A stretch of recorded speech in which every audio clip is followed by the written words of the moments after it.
What's up, everyone? South Florida Bourbon Guy here with another daily bit from the barrel, and today I'm going to talk about Tennessee whiskey. This bottle here in front of me, I'm going to give you my take on it shortly. This is the George Dickel 9-year single barrel Tennessee whiskey. So, what's the differences between bourbon and Tennessee whiskey? Well, one thing, it has to be made in Tennessee. Number two, there's something called the Lincoln County process, which I've talked about before in previous videos. The spirit, the whiskey, has to go through what's called a maple charcoal filter before it's then put into barrels or containers, and then starts the aging maturation process. I also think that this is a lighter form of bourbon. When I say this, I mean the Tennessee whiskey is a lighter form of the bourbon. I think you get some more balanced flavors. I think it's a little easier to sip and drink than some of the bourbons that are out there. But again, that's just my opinion. Going back to Tennessee whiskey, before I go back into this, if you have an opportunity to do the Tennessee whiskey trail, I've said this a bunch of times, there are just some amazing distilleries out there. I've made friends with a lot of people at some of these distilleries.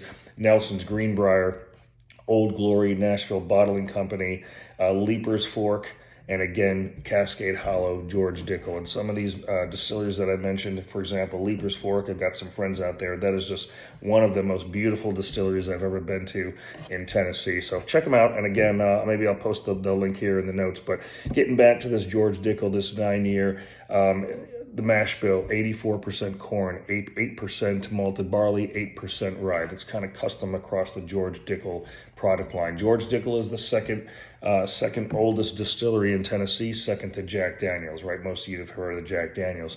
Again, the 9-year coming in right under $50. I paid a pretty good price for this. Getting into the nose, and I let it just sit there for a minute, I do get some marshmallow, some toastiness, some oak, again, because of that maple charcoal filtered process.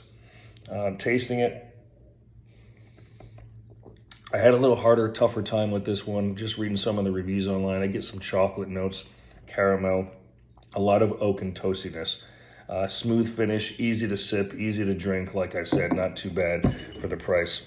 George Dickel, single barrel, 9-year. Thanks for following South Florida Bourbon Guy.